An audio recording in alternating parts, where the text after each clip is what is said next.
Почитувани добра вечер, вие сте со уште една анализа на телевизија 24.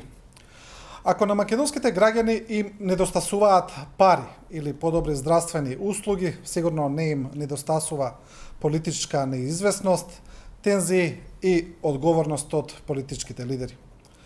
Пред гласањето за уставните измени во собранието, тензиите растат, а се чини дека место и простор за договор нема.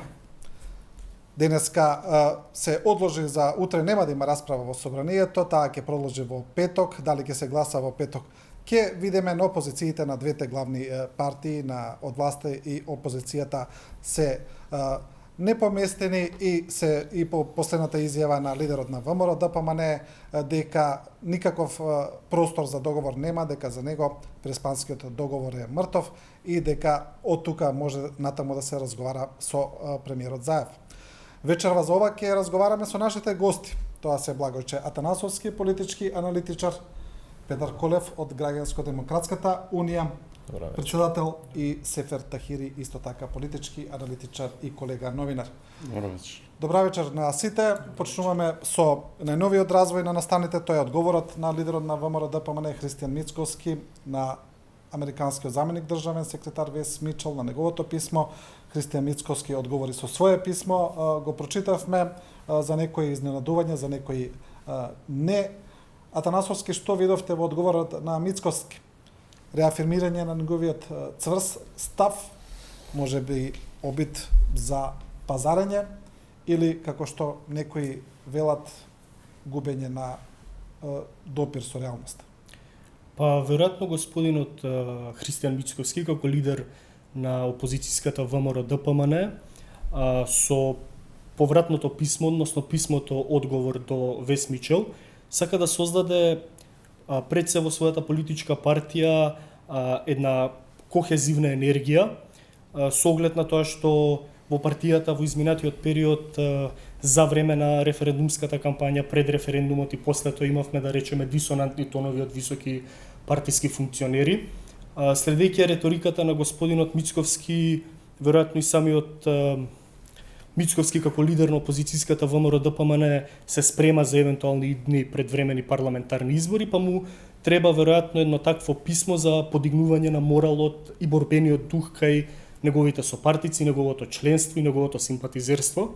Од друга страна, повратниот одговор, односно писмото упатено до Вес Мичел е одговор дека, како што напоменавте и вие, простор за договор за создавање на едно ново, тоест двотретинско мнозинство во собранието со кое ќе се изгласаат уставните измени, речиси и да нема.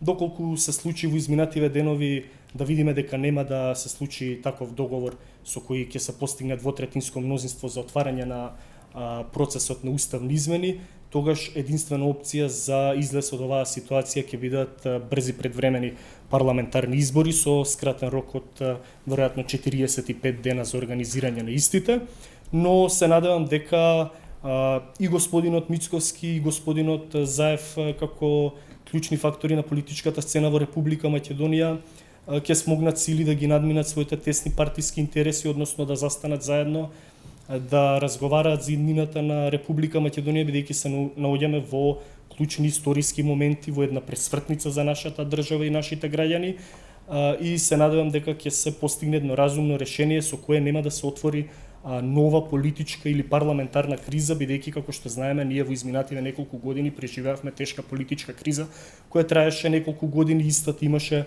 сериозни удари, импликации врз стопанството, па и врз целото граѓанство, дури би рекол и врз психолошкиот развој на општеството, така што се надевам дека ние нема да почнеме еден нов циклус на таква политичка криза, каде што нема да се знае каква ќе биде динамиката, каде што нема да се знае каков ќе биде развојот, каде што нема да се знае колку ќе трае.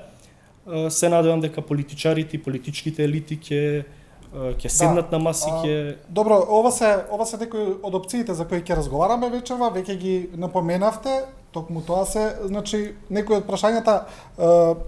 Колев, ако писмото на Мицковски е ова што го кажува господинот Атанасовски, дека он се обидува да ја мотивира својата партија, да ги стегне редовите, да испрати една јасна порака за кохезивност во своите редови, но умно ли е тоа да се прави преку таков одговор до Соединетите Американски држави? Јас искрено се сомневам во содржината на тоа писмо и ќе ви кажам зошто. Многу често во таа дипломатска кореспонденција или праќање на дипломатски писма од една до друга страна, содржината на различни јазици изгледа по различен начин. Мислам дека господинот Мицковски не ги избрал точните термини на англиски кога си има обратено до заменикот секретар во Соединетите Американски држави. Исто така во овие неколку дена стана јасно дека и во Европската народна партија се случи таа конференција посветена на Западен Балкан. Знаете, и таму имаше разменети реплики од страна на ЕПП кон ВМРО ДПМН и обратно од ВМРО ДПМН кон ЕПП.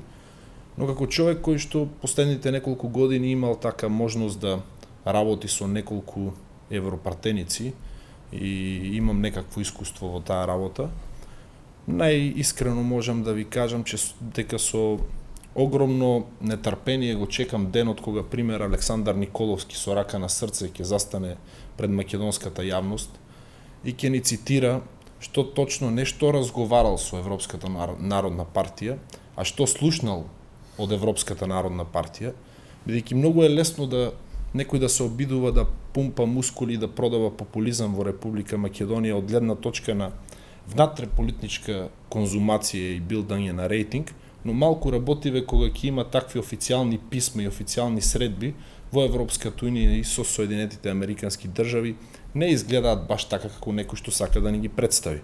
Така да со нетрпение го чекам денот кога Александар Николовски ќе излезе јавно и ќе стави раката на своето срце и ќе каже што слушнал примерно од Жозеф Дол, што слушнал од Андреј Ковачев, кој што е заменик председател на ЕПП и одговара за Западен Балкан и проширувањето на партијата во овој регион. Мислам дека тоа што тие го добија како порака и кој што имаа можност да го изанализираат во Белата палата, не е една од најдобрите позиции кои што можеше да излечи ВМРО ДПМН во оваа ситуација од гледна точка на опозиција. Мислам дека нивните ставови последните неколку години беа произведени и создадени по таков начин што на крајот и си заслужуваат својата позиција. Жално е само што можеби и Република Македонија поради тој неодговорен пристап кон политиката и кон правење на политика трпи некакви дипломатски и меѓународни така непријатности, бидејќи да си лидер на најголемата опозицијска партија и одговорност. Не е само битка да стигнеш на власт и не е само тоа како да ја срушиш владата, а имаш одговорност како ќе ја представуваш својата земја и особено нивото на твојата политичка култура, бидејќи западниот свет од нас очекува дека ние сме доволно зрела демократија после 27 години самостојна земја и дека опозицијата е на такво ниво што има чувство кон овој историски момент. За жал, тоа што и јас можам да го видам, а се надевам и граѓаните во Република Македонија, не можам да констатирам дека ВМРО ДПМН се наоѓа на нивото на историската задача што ја има како најголемата опозицијска партија во Македонија. Да, добро, господин Мицковски се разбира дека има право да се избере својата партиска стратегија како ќе делува, тоа е негово право, негова опција. Но знаете, господине Тахири, што зачудува? Во едно од првите интервјуа кога ги дае господинот Мицковски, кога стана председател на ВМРО ДПМН, во оние 3 столба кои тој ги наведе дека што треба да се направи во однос на реформирањето на партијата и на стратегијата на партијата, беше односот кон странските амбасадори, кон странските дипломати и подобрувањето на односите со западните земји. Значи, тоа му беше приоритет. Но сега имаме една зачудувачка ситуација кога господинот Мицковски има полоши односи со западните земји, па дури може да се каже и кога господинот Груевски беше премиер. Значи, можеме да анализираме дали е баш така. Мислам дека односите на ВМРО ДПМН со меѓународниот фактор, значи се на незавидно ниво одамна, значи од кога почна бомбите во 2015 година имаме еден негаторски однос кон меѓународната заедница, имено и денешното писмо, значи декларативно, не го негира сојузништвото, партнерството, стратешко со меѓународниот фактор. Но од друга страна, во суштина ние имаме негација на позициите на меѓународниот фактор. Што значи тоа? Дека позади договорот во Преспа, значи договорот за името, евидентно е дека стојат Соединетите Американски држави и Европската Унија. Значи, ВМРО ДПМН се спротивставува директно на овие значи меѓународни фактори и овој речник, значи ово писмо кое што беше прилично тврдо со позиции кои што се познати за ВМРО ДПМН кога се работи за вакви чувствителни прашања. Но значи прашањето е која е алтернативата. Значи ВМРО ДПМН исто така денеска доби повики од комесарот Хан. Значи повторен повик, по некој пат. Повик, да, повеќе пати, значи упатени до Мицковски и до партијата, бидејќи ова партија, значи според Хан ќе ги сноси последиците. Што значи тоа? ВМРО ДПМН со овој речник, со оваа политичка стратегија која што ја има, за жал, самата се втурнува кон изолација, кон меѓународна изолација. Тоа не е добро, како што рече господин Колев, не е добро само за партијата ВМРО ДПМН. Тоа не е добро и за државата, бидејќи ваквата позиција на оваа партија, бидејќи моментот е клучен, историски, значи нема да има очигледно повторена шанса за да ние брзо бидеме членка на НАТО и Европската Унија во неколку години кои што ни стојат напред по преговорите. Но моментот е клучен и ВМРО ДПМН требаше да го реафирмира ставот дека пратениците и според Уставот, и според Законот за собранието на Република Македонија, можат самостојно да одлучуваат, а да не кажуваат дека тие не се под притисок. Бидејќи самите пратеници велат дека имаат СМС пораки преку социјалните мрежи, преку различните канали на комуникација, дека добиваат закани, добиваат... Да, но господинот Мицковски вели дека тоа не го прават од неговата партија. Значи, господинот Мицковски вели дека некој, ако е закануван, треба да тоа случај да го пријави пред надлежните органи и треба да реагира. Но не кажува дека пратениците се ослободени, мислам во смисла да одлучуваат по нивната лична политичка волја, бидејќи пратеникот според нашиот устав одлучува индивидуално, не одлучува според партискиот став. Он вели дека нашиот партиски став, значи на ВМРО ДПМН е тој, дека не се поддржува договорот. Мислам дека тоа не е став кој што и оди на прилог на партијата ВМРО ДПМН која што се декларира како демократска и така натаму. Да, го спомнавте господинот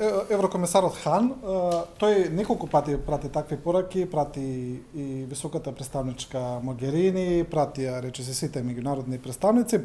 Пораката кои тие ја праќаат најчесто не е до ВМРО ДПМН, туку до државата. Велат, државата ќе има последници во однос на спреченото проширување, во однос на непристапувањето кон НАТО, во однос на непочнувањето на преговори со Европската Унија, последици во смисол на економско назадување, но Хан спомнува во последното интервју и тешки последици за граѓаните.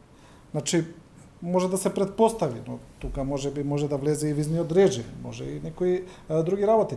Но како е можно сите тие предупредувања да не ја тангираат опозицијата, едноставно да преминува преку нив, или може би мисла дека меѓународната заедница блефира дека сепак нема да ја остави Македонија така да пропадне во некоја дупка? Не ми се верува дека лидерот на опозицијата и раководството на опозицијската партија не се свесни за моментот во кој се наоѓа Република Македонија, за историската можност и историската пресвртница која би се случила со нашето зачленување во НАТО алијансата и започнување на преговорите со Европската унија, но сметам дека тој ригиден став за неприфаќање на овој договор подпишан помеѓу Република Македонија и Република Грција е некој калкулантски однос во однос на нивната политичка партија и нивните гласачи, па и самото гласачко тело. Видовме дека неговата реторика во изминативе неколку недели се радикализираше, прогласувајќи го договорот од преспа за мртов, а од друга страна, како што напоменавте вие сам, буквално сите представници од меѓународната заедница, од Стейт Департмент, од еврокомесарот Хан, Фредерика Могерини, од Германското министерство за надворешни работи упатуваат пораки процесот да продолжи истиот тој институционално да биде пренесен во собранието на Република Македонија, но веројатно ние се наоѓаме во ситуација кога или нашите лидери, тоест господинот Мицковски и господинот Заев, во наредните неколку дена ќе седнат да се договорат или ќе мора да се оди на предвремени парламентарни избори, бидејќи роковите за имплементација на договорот од Преспа течат, како што е предвидено во средината на јануари требаше да бидат затворени тие уставни измени кои се предвидени во Република Македонија, додека во март во Грција требаше да биде ратификуван овој договор, се со цел Грција да го тргне, тоест да ја тргне блокадата и Република Македонија да го почне формалното за членување во НАТО алијансата. Ние значи немаме време цело време да се убедуваме и да се обвинуваме, треба да се реагира веднаш, се со цел нашата држава и граѓаните да не влезат во таква криза како што напоменавте вие. Сега таа реторика на господинот Хан дека граѓаните ќе се наоѓаат во лоша состојба, јас ја протолкувам како изјава за тоа што ќе се случи со Република Македонија во наредните 10, 20 или 30 години, односно како што каже и самиот Вес Мичел, наредните неколку децении, прашање дали ние ќе имаме можност да го затвориме ова прашање, како што знаеме ние без наоѓање на решение на договорот со Грција не може да станеме формална членка на НАТО. Сакам да го парафразирам тука и поранешниот бугарски председател Росен Плевнелиев, кој пред неколку дена даде изјава, не знам дали ја забележаа македонските граѓани, кој буквално кажа дека пред 15 години во Бугарија, тоест самата држава Бугарија била една деценија да заостанува зад развојот на Македонија, додека денеска ситуацијата е обратно. Бугарија е таа која 10 години на секое поле е понапредна од Република Македонија. Имплицитно тоа може да се разбере дека членството на Бугарија во Европска унија и на останатите земји од Западниот Балкан, на Романија, на Хрватска, па и од Источна Европа, донеле одреден бенефит економски напредок, стабилизирање на економијата, отварање на демократски процеси, средување, да речеме, на институциите на системот, независно судство, професионална администрација и сите оние општествени и економски теми кои им се битни од секојдневното живење на граѓаните. Да, ВМРО ДПМН продолжува со една политичка стратегија, со една реторика да ги представува работите сосема спротивно на нивната очигледна поставеност. Па така беше од почетокот на објавувањето на бомбите, со она реторика дека тоа се сечени, лепени, монтирани, дека не го правеле они преслушувањето, дека тоа се странски служби со жолти комбиња. Па сега упорно се тврди дека Македонија може да постигне подобар договор. Значи, нешто што експлицитно го одбива целата меѓународна заедница, најдиректно го кажуваат. Значи, не е можно, и не само што не е можно, туку велат нема да има друг договор. Значи, они пак велат може. А дури и господинот Илија Димовски од собраниска говорница рече, па добро, има и алтернатива, значи да се пристапи кон некакво стратешко партнерство со Европската унија и САД како замена за НАТО. Како председател на партија која што е наскоро формирана, исто така е позиционирана во опозицијата, многу често така ги анализирам и ставовите и на другите чинители во ВМРО ДПМН. Сум се интересирал од таа десна идеологија и ВМРО ДПМН како политичка партија преку годините, додека не сум бил активно политички, и никаде не сум сретнал дека стратешка цел на ВМРО ДПМН е постигнување на такви договори од сорта на стратешко партнерство со НАТО или не знам што, мислам дека првиот политички субјект во земјава, ако ме служи добро паметта, кој што зборува за тоа дека Македонија треба да биде дел од НАТО и од Европската унија, беше точно ВМРО ДПМН. Дали денешната политичка гарнитура, која што е во Белата палата, е ВМРО ДПМН, тоа е друго прашање. Тука можеби имаме малку разминување од гледна точка на идеологијата и начинот по кој што е поставена таа партија. Но тоа си е како да ви кажам, тоа си е длабок, сериозен проблем кој тие треба да си го носат сами со себе. Сметам дека понекогаш и македонската јавност премногу и вие новинарите премногу обрнувате внимание на некои изјави од типот на овие кои што ми ги цитиравте пред малку, бидејќи кога цел свет знае дека не постои алтернатива, кога секој еден нормален човек во оваа земја знае дека не постои алтернатива, јас не знам зошто воопшто треба да коментираме некои експерименти општествено-политички од сорта на изјавите на господинот Илија Димовски. И тој длабоко во себе си знае, бидејќи понекогаш сме имали можност да дебатираме на тие теми од една друга перцепција, и тој добро знае дека иднината на оваа земја е во како полноправна членка на НАТО и започнување на процес за преговори кон Европската унија. Позициите на ВМРО ДПМН во оваа етапа од развојот на политичките настани во Македонија навистина одработуваат за нешто, но можеби одработуваат за спасување на неколку политички глави кои што декларативно се наоѓаат во историјата на партијата ВМРО ДПМН, но според мене се уште го држат клучето од сефот на партијата и од некои други лостови за влијание внатре во партија. И ние сега тука цела држава се малтретираме, реално се малтретираме поради тој непринципиелен, неконструктивен став на ВМРО ДПМН со овој процес кој што ни беше наметнат, почнувајќи преку референдумот и самиот бојкот. Треба да биде јасно и на секого, мислам дека во земјава му е јасно дека ВМРО ДПМН работело за бојкот. Тоа што баба ми велеше, Бог да ја прости, синко, не ме слушај што ти зборувам, гледај ме што правам. Реално ВМРО ДПМН неколку пати зборуваа дека не се за бојкот, но од резултатите и од начинот по кој што тие се поставија после референдумот, станува јасно дека работеле за бојкот на референдумот. И тоа е од интерес можеби на секој еден друг, но во никаков случај не е од интерес на Република Македонија и нејзините евроатлански интеграции. Можеби некој друг има интерес од целата таа работа, некаде на север, североисток, некои други геополитички сили, но сигурно не е НАТО и сигурно не е Европската унија и најмалку е Република Македонија. Но кога спомнавме овие раскази веќе во собрание, емоции, пумпање на мускули со цел да се подобри рейтингот на партиите, знаете, најверојатно нештава можеби одат кон предвремени парламентарни избори.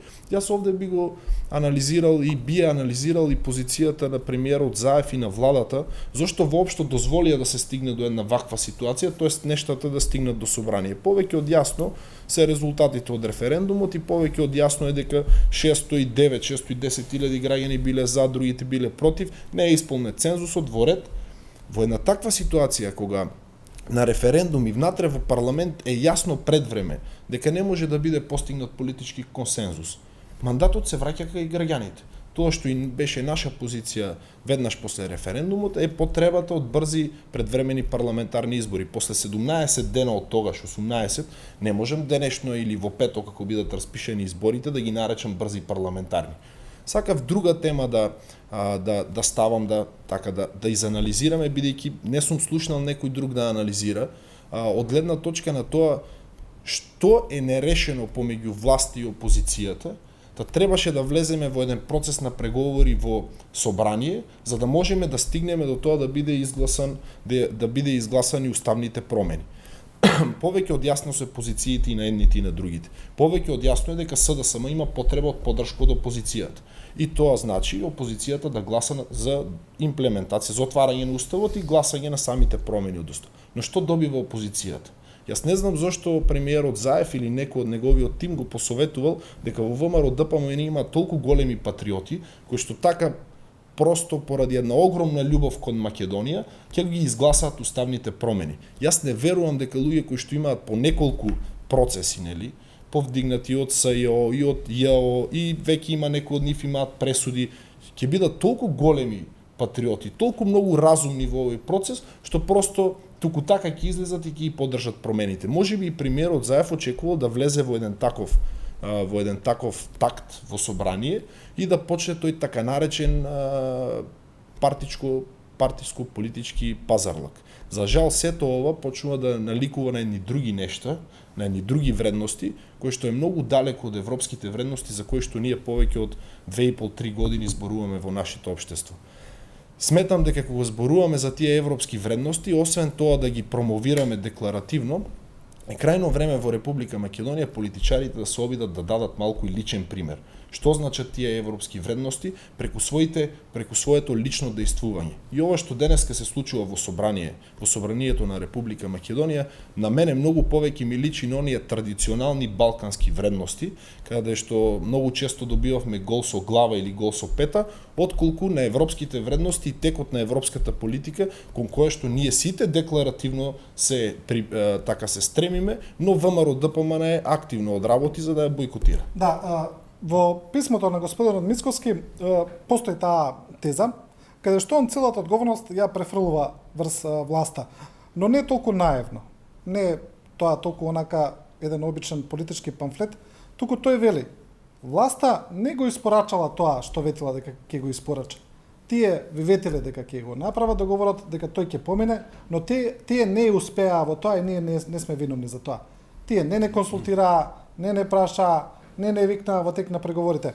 Сега прашањето ми беше, дали навистина власта потврли малку во менаџирањето на целиот овој процес за имплементација на договорот од Преспа? Ако го видиме референдумот, веројатно ги знаеле анкетите претходно, како се изведе целата работа, па еве и сега ова што го зборува господин Корков. Можеме да анализираме и да се вратиме назад каква беше кампањата, кои беа пораките, дали договорот успешно се промовираше и дали стигна до секој граѓанин во државата, дали на некој начин содржината околу јазикот, околу идентитетот со која што манипулираше опозицијата беше доволно објасната од страна на владата, иако мој печаток е дека на почетокот власта имаше така да кажам неенергичен пристап кон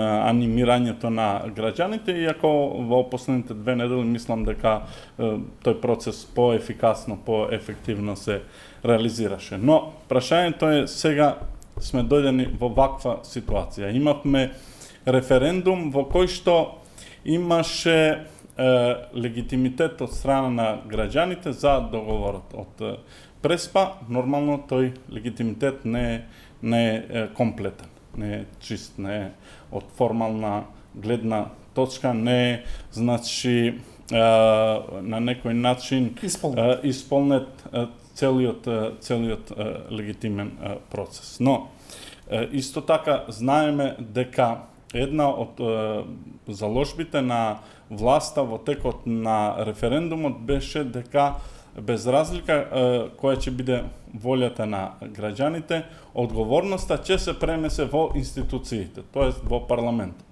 И ова беше очекувано, значи, ова позиција на власта, бидејќи веројатно исто така можеме да тврдиме дека на некој начин е во координација со стратешките партнери кои што го поддржуваат пријателството и договорот од Преспа со Република Грција. Затоа мислам дека дебатата која што се води во собранието беше логичен след на настаните кои што се случија.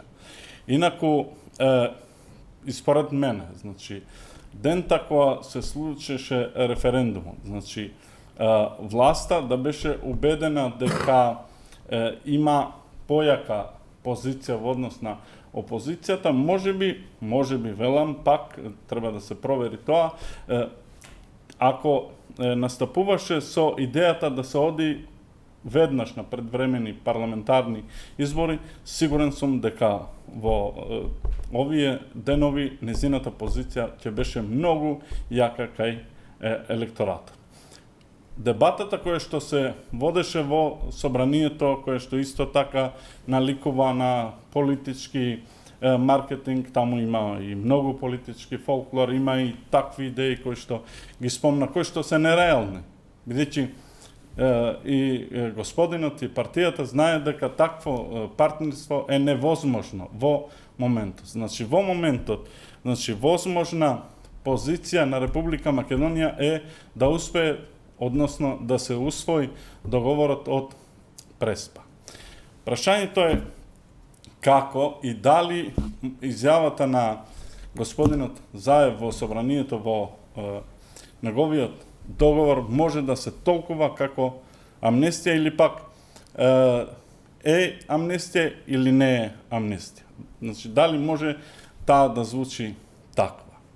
Значи, јас мислам дека во говорот, значи, имаше упатен повик до опозицијата за помирување и за на некој начин простување, кој што во никој случај, барем мислам така, или пак сакам да верувам дека е така, во никој случај не го загрозува правниот систем, односно правниот поредок. Да, но утредента двајца пратеници излегуваат. Домашна пред. Добро.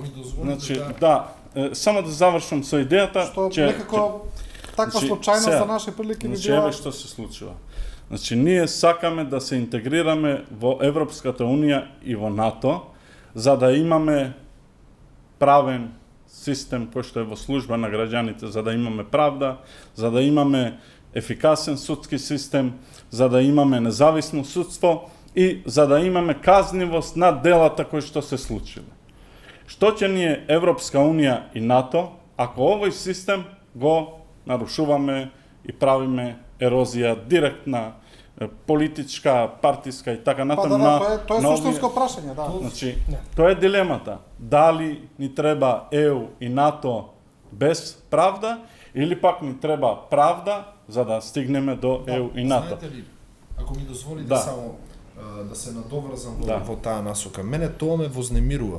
Видете докај стигна дебатата во нашето општество и каква реторика користат двете најголеми партии ВМРО, ДПМН и СДСМ. Ќе донесат работата до таму да се компромитира идејата за Европска унија и за НАТО. Ние со вас во студиото сега размислуваме за тоа што ќе ни е Европа со правда, дали да замениме Европа за правда или да не ја заменуваме. Европска унија, едни од основните вредности на таа унија се владење на правото. Така е. Првото поглавје со кое што започнува нашиот процес за преговори е поглавје 23.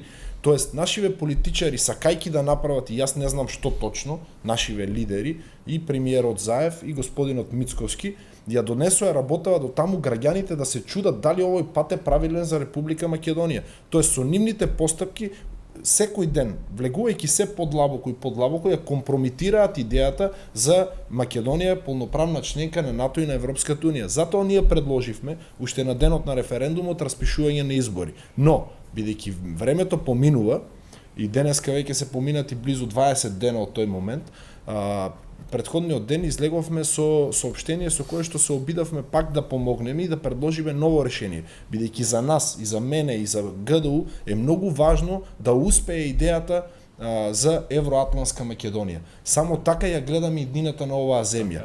Нашава идниве генерации, нашава генерација не заслужуваат да продолжуваат да живеат по овој начин и со овие вредности. И предложивме двете политички партии, бидејќи најголемите, Социјалдемократскиот сојуз како власт и ВМРО ДПМН како опозиција, бидејќи за овие 27 години само тие ја раководеа Македонија и ја гледаме ситуацијата каква е и докаде е стигнала државата, овој пат да направат жртва и да го искористат германскиот модел.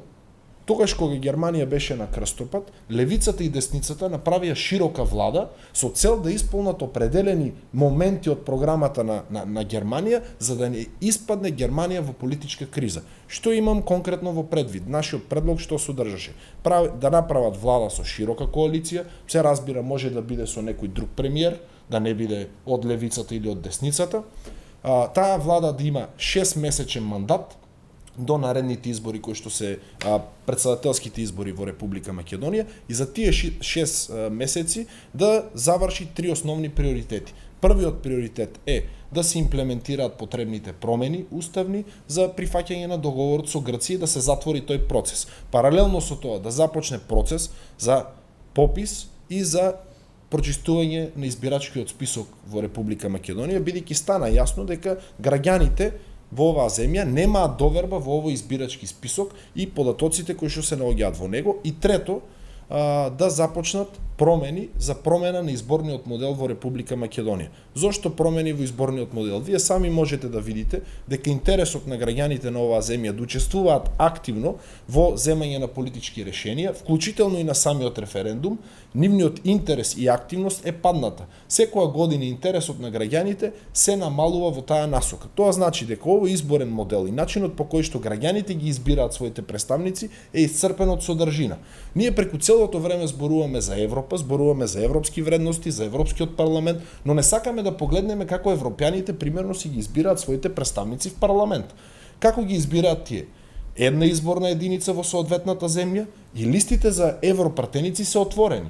Тоест, што значи една изборна единица и отворени листи? Тоа ќе даде можност гласачите без разлика на која точка во Република Македонија живеат да гласаат, сите гласови да бидат на купче, да се бројат како единица вредност. А отворените листи би дале можност на секој еден од нас да избере конкретно за кој човек го дава својот глас. Тогаш тешко можете вие или јас да кажеме дека од нас ништо не зависи. Барате од големите политички партии да се откажат од својот комодитет, да се откажат од својата контрола. 7 години е редно да направат некаква жртва и за Република Македонија, нели? Да не е само тендери, да не е само... Мислам дека тешко ќе им поработите на совеста. Тоа тешко дека и нас. Господин Атанасовски, дојдовме до амнестијата. Сега тука треба малку да бидеме јасни, пречесто се употребава тој термин. Сега зависи за кои постапки, за кои дела, за што, но за овие конкретно ако зборуваме за 27 април, таму во моментов законска амнестија е невозможна, бидејќи делата се во постапка, не се завршени. Таму евентуално би можело да има некакво влијание врз судско-правниот систем, па еве како што спомнав ова случајното излегување на двајца пратеници од куќен притвор еден ден откако господинот Заев, премиерот во парламентот, понуди помирување. Верувате ли дека таков начин на решавање на работите може да дојде до издржано решение? Воопшто не. Прво, за мене лично, како што говореше господинот Колев, воопшто не е случајно сега тие двајца пратеници што ги пушти од домашен притвор, многу е симптоматично. Второ, лично како граѓанин, се надевам и сите нормални граѓани во оваа држава не сакаат да има амнестија, особено за тешки кривични дела, бидејќи како што зборе и соговорниците, една од клучните вредности, ако не и клучна вредност на Европската унија е владење на правото и правната држава. Впрочем, една од главните пароли на Социјалдемократскиот сојуз кога беше во опозиција во текот на освојување на власта, така да се изразам, кога траја така наречените бомбини или беше нема правда, нема мир. Значи, граѓаните очекуваат да има и правда, а со тоа и да има правен поредок и да има мир. Односно, никој граѓанин не би бил задоволен доколку политичарите и политичките елити на сметка на правдата седнат и донесат некаков вид на амнестија или некаков премолчен договор со кој ќе се амнестираат, да речеме, тешките кривични дела на поранешното раководство на ВМРО-ДПМН, кое нели ги е во постапка од специјалното јавно обвинителство, или пак за настаните од 27 април, особено што делото е терористичко загрозување на уставниот поредок на Република Македонија, односно највисок кривичен акт сторен на тој датум. И безбедноста. И безбедноста по државата. Јас сакам да го протолкувам премиерот Зоран Заев дека тоа национално помирување значи за подавање на некаква рака или така да кажеме заборавање на сликите од 27 април, бидејќи таму имаше учесници нели од пратениците, имаше учесници кои се високо позиционирани во државната управа за безбедност, имаше учесници кои се и јавни личности. Едноставно да не постои таа пизма, таа омраз и тој гнев помеѓу двете политички спротивставени страни, но лично се надевам и исклучувам дека тоа ќе биде амнестија се со цел да се протуркаат уставните измени за постигнување на двотретинското мнозинство во парламентот на Република Македонија, бидејќи, како што напомена и соговорниците, илузорно е ние да влеземе во НАТО алијансата и да ги почнеме преговорите со Европската унија ако не почнеме да го реформираме нашето однесување, нашиот институционален капацитет да го подобруваме, односно да почнеме да се однесуваме европски, тоест нашите институции да се однесуваат европски. Ние треба институциите на Република Македонија да ги пополниме со човечки материјал кој ќе има европски вредности, односно европски менталитет. Тука зборам за администрацијата, тука зборам за судството, за обвинителството, па дури медиумската сфера, значи целокупното општество да биде подготвено за влез во Европската унија како едно европско, демократско и напредно општество, а не ние да ги задржиме нашите стари балкански навики и само формално правно да се интегрираме во унијата. Имаме такви примери, но затоа и тие примери, да речеме, заостануваат зад останатите држави во Европската унија. Од Источна Европа имаме прием на Бугарија, на Романија, на Хрватска и на Унгарија, но и покрај тоа што нели тие си долги години, децении во Европската унија, формално правно, се остануваат во однос на некои општествени, економски и институционални придобивки вредности кои самата Европска унија ги има како нели супранационално тело. Сад може да се Да, надоврзам значи на ова, бидејќи рече дека амнестија се употребува често терминот. Како терминот, да. Да, формално правно, Да. значи не може да постои амнестија формално правно, значи од аспект на законите. Значи ние збориме тука за амнестија која што би била политичка. Исто така, значи сметам дека тоа не е добро за државата, за иднината на државата да се постигне, затоа што пак стојам на позицијата која што ја реков уште дента кога го слушав премиерот. Мислам дека тоа беше чин на подавање рака за меѓусебно разбирање и на некој начин да се постигне тоа општествено помирување во земјата. Бидејќи ние долго време сме во конфликтни позиции, не само интеретнички, туку и интраетнички. Видете што се случува значи на социјалните мрежи, во јавниот простор, значи луѓето буквално се закрвавени. Значи го гледам ова од аспект на цивилизацијскиот код балкански, ако сакате и цивилизацијскиот код на Македонија. Во никој случај не сакам пак да верувам дека се работи за некакви значи договори под маса за некој да се помилува или пак да добие некаква правна значи разрешница на случаите. И инаку беше ќе дојдам до двајцата пратеници. Заев да понуди во замена за подржана позиција. Каков одговор добија од ВМРО ДПМН експресно, значи не само што велат нас не ни треба амнестија, туку вие треба да се извините, вика дури на Да, треба правда, они барат правда. Што сте го направиле. Они барат правда. Ние граѓаните граѓаните исто така бараме правда. Заев е првиот кој што треба да го каже тоа. Дека да, јас не ви нудам амнестија, туку сакам правдата да ја истераме до крај. Бидејќи ако случајот, како што рече и колегата, квалификуваното дело, квалификацијата на ова дело е многу тешко. Значи загрозување на уставниот поредок. Значи беше на некој начин не нападнат Заев, туку беше нападната државата. Заев, господинот Села, кој што навистина ги претрпе последиците и другите пратеници, за жал беа во моментот таму како бранители на уставниот поредок на Република Македонија. И сега одеднаш да се дава некаква значи надеж дека овој случај ќе помине туку, така мислам дека не е во ред. Затоа што пак велам, ја спомна одлуката на судиите. Исто така не сакам да верувам дека одлуката на судиите е донесена по некаква инерција. Бидејќи ние знаеме какви суди имаме и не сакам да верувам дека говорот на Заев им стигнал до нивните уши како повик за амнестија. Ме разбирате што сакам да кажам? Значи сакам да кажам дека судиите ако одлучиле сами без да врши притисок, бидејќи Заев рече на крај на памет не ми оди јас да се мешам, односно да влијам врз работата на судиите. Но исто така не е добро судиите да решаваат врз основа на политички говори. Бидејќи сите тука сме согласни дека правната држава ни е многу битна.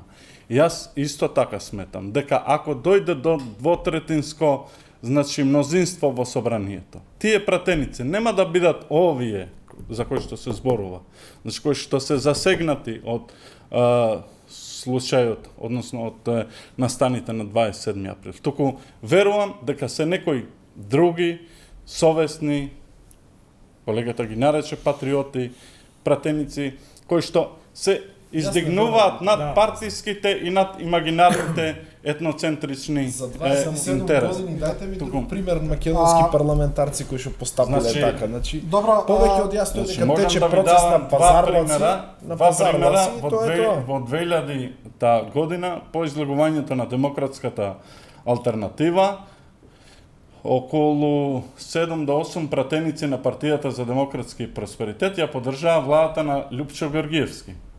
Сакате да ви кажам како беше постигнат тој договор? Навистина ми е интересно.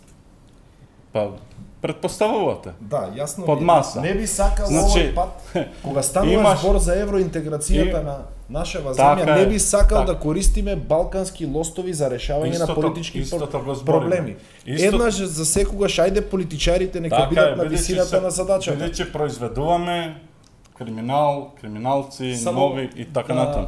Ве прекинам, тоа е Да. да ви реплицирам, Да, да. господине Тахири. Да. Вие велите други пратеници да бидат тие што ќе ги изгласаат уставните измени.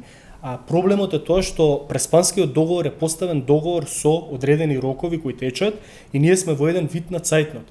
Значи, доколку ние распишеме предвремени избори, Не ме разбравте, извинете. Значи, јас реков дека договорот, ако се усвои мислам договорот, уставните амандмани. треба да Значи, се усвојат зашто- до јануари. Значи, Проблемот е што овој парламентарен уставните состав треба да ги амандмани, усвои. ако се усвојат во собранието, ќе се усвојат со поддршка на пратениците на ВМРО ДПМН, Апсолутно. овие сегашните.